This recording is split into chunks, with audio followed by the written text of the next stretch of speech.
The Ghostly Pilgrim is a short story based on local sightings of a monk that still haunts Scarborough Castle to this day. It was told to me by a friend who is a native to Scarborough. My friend relayed to me a funny story, not so funny for the kids though. A group of them decided to take a group of kids up to the castle in the dead of night. My friend dressed up as the monk that haunted the place, who has been seen many times. As the kids approached, my friend slowly walked across the courtyard of the castle, terrifying the kids. She slid behind a wall and moved out of sight. The kids got brave and followed, but there was no sign of the monk. They left Scarborough Castle, believing they saw the real ghostly monk. All the kids have now grown up, and my friend asked her daughter, who was one of the children at the time, about the ghostly monk. She had never forgotten, but the story relayed back had grown even bigger. The daughter remembered the monk floating off the ground and had chains around its waist. Neither was true. Needless to say, the kids at the time grew up believing they had seen the ghostly pilgrim monk, and to this day it still haunts them. Enjoy this short story and don't have nightmares. The Ghostly Pilgrim. As a humble monk, my name has long faded into the annals of time, lost amidst the whispers of history. But my journey, a pilgrimage etched into the very fabric of the land, remains a testament to the enduring power of faith and devotion. From the windswept shores of Cornwall to the mist-shrouded hills of Scotland, I have traversed the length and breadth of the United Kingdom, my footsteps echoing through the ages like prayers carried on the wind. My pilgrimage began with a simple vow, a silent promise spoken to the heavens above and the earth below. With each step, I felt the weight of centuries pressing down upon me, the echoes of generations past guiding my path through the labyrinth of time. I walked through sun-drenched meadows and shadowed forests, my heart filled with a sense of purpose that transcended mortal understanding. In the quiet solitude of ancient abbeys and forgotten chapels, I found solace in prayer and meditation, seeking communion with the divine amidst the chaos of the world. But it was not the comfort of sheltered walls or the solace of sacred rites that called to me, but the distant whisper of destiny, the promise of enlightenment that beckoned me forth on my quest. And so, with each passing day, I pressed ever onward, my spirit undaunted by the trials that lay ahead.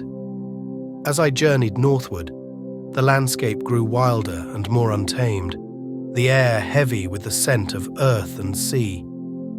I traversed rugged moorlands and rocky cliffs, my footsteps guided by the silent wisdom of the land.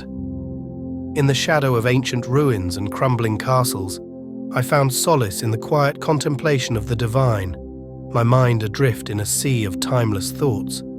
I sought communion with the heavens, my prayers rising like incense into the night sky. But amidst the tranquility of the countryside, there lurked darker forces that stirred beneath the surface, unseen and yet undeniably real. In the depths of the forest and the heart of the mountains, I felt the presence of something ancient and primal, a force that defied mortal comprehension. And then, like a beacon shining through the darkness, I beheld Scarborough Castle on the distant horizon. Perched upon a rugged cliff overlooking the restless sea, its weathered walls stood as a silent testament to the passage of time. Legend spoke of the castle's storied past, of battles won and lost, of kings and queens who had sought refuge within its hallowed halls. But amidst the tales of valor and conquest, there lingered whispers of darker deeds, of secrets buried deep within the castle's ancient heart. As I drew closer to my final destination, the air grew heavy with anticipation, every step bringing me nearer to the truth that lay hidden amidst the ruins. And then, on the eve of my arrival, tragedy struck. Ambushed by unseen assailants, I was cast down in a hail of violence, my lifeblood staining the earth beneath me as darkness closed in around me like a shroud. And yet, even as my mortal form lay broken and battered upon the ground, I felt the stirring of something beyond the realm of the living, a presence unseen and yet undeniably real. It was as if the very earth itself had come alive, the whispers of the wind carrying with them the echoes of centuries past. And so it was that my spirit lingered on, bound to Scarborough Castle for all eternity, my restless soul condemned to wander its desolate halls in search of redemption and release.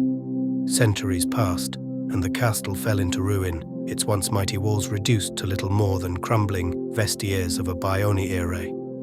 But still, my presence endured, a silent sentinel amidst the ruins, my memory a haunting reminder of the dark and troubled past that lay buried beneath its ancient stones. And then, one fateful night, a group of unsuspecting children found themselves drawn to Scarborough Castle by a force beyond their comprehension. Ignoring the warnings of superstitious villagers and heedless of the dangers that lay in wait, they ventured forth into the heart of darkness, their hearts aflutter with the thrill of adventure and the promise of discovery. I watched from the shadows as they ascended the winding path that led to the castle's crumbling gates, their laughter echoing through the stillness of the night like the tolling of a funeral bell. There was a sense of unease in the air, a tension that hung thick and heavy like a fog, yet still they pressed onward, their youthful curiosity blinding them to the dangers that lurked just beyond their sight. As they crossed the threshold into the castle's ancient courtyard, a chill wind whispered through the air, sending shivers down their spines. I watched with bated breath as they explored the ruins, their voices hushed with awe and trepidation. And then, as if summoned by some unseen force, I materialized before them, my spectral form shimmering in the pale moonlight. Their screams pierced the night as they turned to flee, their footsteps echoing in the darkness as they raced through the winding corridors in a desperate bid for escape. But no matter how fast they ran, I pursued them with relentless determination, my icy fingers brushing against their skin with a touch as cold as death itself. And as they burst through the castle gates and into the cool night air, I watched with a sense of grim satisfaction, knowing that they were forever bound to Scarborough Castle and the secrets that lay buried within its ancient heart. As they fled into the night, their hearts pounding with fear and their minds reeling with terror, I lingered in the shadows, my spectral form fading into the darkness like a wisp of smoke on the wind. But even as they put distance between themselves and Scarborough Castle, they could not shake the feeling of unease that lingered like a shadow upon their souls.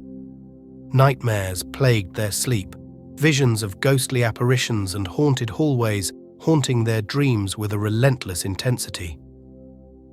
And though they tried to convince themselves that it was all just a trick of the mind, a figment of their overactive imaginations, the memory of that fateful night would haunt them for the rest of their days, a chilling reminder of the thin veil that separates the world of the living from the realm of the dead. Thank you for listening. If you enjoyed this short story, please like, subscribe and share. Come back often for more ghostly paranormal tales. Some are based on real sighting and some are just short stories.